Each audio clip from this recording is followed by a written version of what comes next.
नाशिक महानगरपालिकेची सर्वसाधारण सभा महापौर हिमगौरी आडके यांच्या अध्यक्षतेखाली तर उपमहापौर विलास शिंदे, मनपा आयुक्त मनीषा खत्री यांच्या उपस्थितीत संपन्न झाली। सदर सर्वसाधारण सभेत अनेक विकास कामांच्या विषयांना मंजुरी देण्यात आली। आगामी सिंहस्थ कुंभमेळ्यासाठी भूसंपादन आणि अधिग्रहित जागांचं सर्वेक्षण आणि त्या अनुषंगाने काम करण्यासाठी पात्र असलेल्या सल्लागार यांच्या मार्फत काम करून घेणं, त्याचबरोबर सर्वेक्षणाच्या कामाकरता दर निश्चिती करणं या सुमारे 20 कोटी रुपयांच्या विषयांवर सदस्यांच्या भावना लक्षात घेत महापौर हिमगौरी आडके यांनी हा विषय रद्दबातल करण्याचं जाहीर केलं। ठेवलं होतं साधारणपणे 20 कोटी रुपयांचं। त्या संदर्भात आपण 77 आणि 78 असे दोन्ही विषय आपण बॅकफुटवर येले। काय नेमकी त्याची कारण आहे? विषय असा आहे की खरं तर प्रशासनाने जेवढा काही गाईडलाईननुसार नियमावली आहे ती फॉलो केली आहे, त्याचा पूर्ण खुलासा हा सन्माननीय आयुक्तांनी सगळ्या सभागृहाला दिला आहे। जेव्हा हा विषय पटलावर आला होता तो खरं तर त्याच्यानंतर हे दोन्ही प्रस्ताव जे होते ते आयुक्तांनी परत घेण्याची मागणी केली होती, पण सभागृहाची कोणत्याही पद्धतीने दिशाभूल होऊ नये म्हणून मी ते तहकूब घेऊन पुन्हा एकदा सभागृहात आणले, जेणेकरून त्याच्यावरती चर्चा होऊन स्पष्टीकरण सभागृहाला मिळावं। कारण जर आपण परस्पर डॉक्युमेंट मागे घेतले आणि मंजुरी दिली सारखं असं होतं ते, तरी पण सभागृहामध्ये एक ट्रान्सपरन्सी असली पाहिजे की त्याच्या मागचं काय कारण होतं आणि म्हणून आयुक्तांना आपण ते स्पष्टीकरण देऊ दिलं आणि नंतर ते दोन्ही विषय जे आहेत ते मागे घेण्यात आले।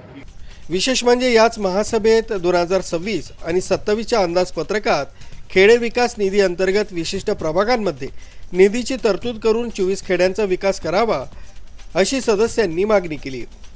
सदस्यांच्या मागणीला उत्तर देत शासन स्तरावर प्रयत्न सुरू आहेत आणि लवकरच मुख्यमंत्री, उपमुख्यमंत्री यांची भेट घेऊन त्यांच्याकडून विशेष निधी उपलब्ध करून देण्याचा आमचा प्रयत्न आहे, असं महापौर हिमगौरी आडके यांनी यावेळी सांगितलंय। जो मुद्दा बघा, खेडे विकास निधी आता आहे आज 18 मार्च, हा अतिशय महत्त्वाचा मुद्दा आहे, यात दुमतच नाही आहे। कारण जेव्हा नाशिकच्या कुंभमेळ्यासाठी एवढा सगळा निधी उपलब्ध होतोय आणि सगळीकडे विकास होणार आहे, तर निश्चितपणे ज्या ज्या प्रभागामध्ये खेड्यांचा समावेश आहे त्यांना देखील असं प्रश्न विचारले जातात नागरिकांकडनं की आमचा विकास कधी होणार, अख्ख्या नाशिकचा विकास आहे कुंभमेळ्याच्या धर्तीवरती, तर आमच्याकडे कधी कोण लक्ष देणार।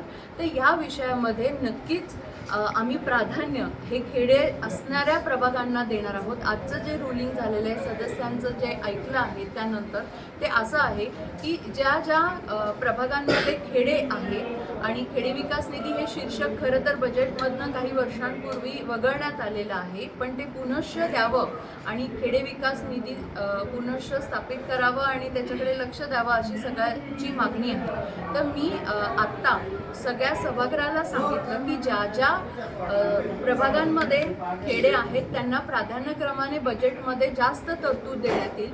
त्याचबरोबर हे जे खेडे असणारे प्रभाग आहेत त्यांच्यासाठी खेडे विकास निधी जो आहे तो शासनाकडे पाठपुरावा करून सन्माननीय मुख्यमंत्री व आपले उपमुख्यमंत्री शिंदे साहेब यांच्याकडे जाऊन आम्ही महानगरपालिकेची म्हणून स्पेशल तरतूद वेळ पडली तर सेंटरला खट्टर साहेबांकडे देखील याची मागणी करून त्याचा पाठपुरावा करून अशा प्रकारचं रुलिंग देण्यात आलेलं आहे। MN भारतसाठी संदेश केदारे, नाशिक।